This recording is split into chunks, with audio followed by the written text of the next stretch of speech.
Why would anyone want to stand for election?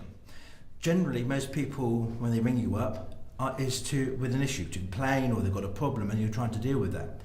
There's also the issue of it's not very well remunerated.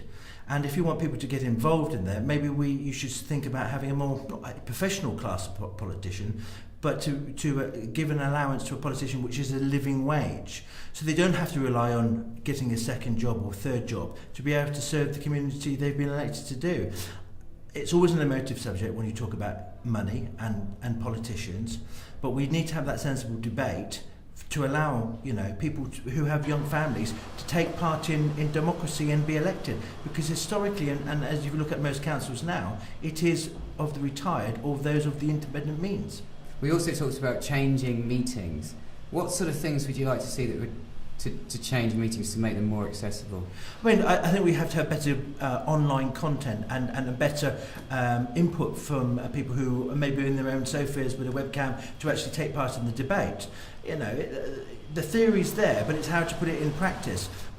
All councils are governed by an ancient piece of legislation, and that needs to be changed to allow sort of democracy to be a bit more free-flowing than it currently is, because there's a lot of rules in place which the public get very frustrated with. It's because they don't understand it, but when you're trying to explain it, you say, this is actually an act of parliament, we have to follow this because we'd be breaking the law otherwise. So I think we need a bit of a change to how local government works, and that will have to come from parliament. So we need to go to our MPs to say, look, let's have this change to bring democracy into a more modern and 21st century environment. And what about language? We talked also about language and how difficult that the language of local democracy is. Oh, it's a pet hate of mine. Local government speak, management speak, drives me insane. Most people can't even spell the words, and when they look up for as I said in the meeting today, you look up for the meaning of it, it's not even in the dictionary. So how is the man in the street, man and woman in the street, meant to understand these made up words? They're not, and therefore if they don't understand it, they're less likely to read the whole document, therefore be disinterested. Or it could be a clever ploy not to make people interested, so you confusion to the enemy, and then you can get on with what you want to do. I just think we need to make it in plain English, in the simple possible terms, for people to be really engaged with the process.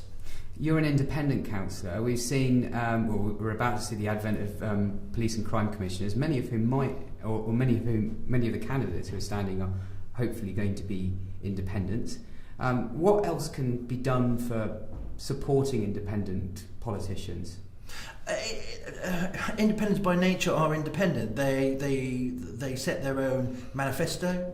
They go out in the streets. They give the message out what they believe is right for the community. Where the police and crime commissioner is going to be, no matter if you've got independents there, you are still going to some aspects of politicising the police force. It's slightly politicised already because you obviously have the local police board, but that is made up of obviously police officers and elected politicians. It's not just one person. And my fear is that an independent probably won't be able to cope with the other political pressures what are faced from all the parties. If you're of a one party in power, you've only got the opposition to deal with. Imagine if you're an independent, you've got all the political parties trying to chip away at you, and that could be without the support, that could be quite difficult, and it will take a strong person to stand there, or worse, it will be a celebrity independent, and that will be even worse than having a political police commissioner. But they're just my views. I don't think this piece of legislation should be introduced, but again, that's my piece of views. The police work really hard now, and the current system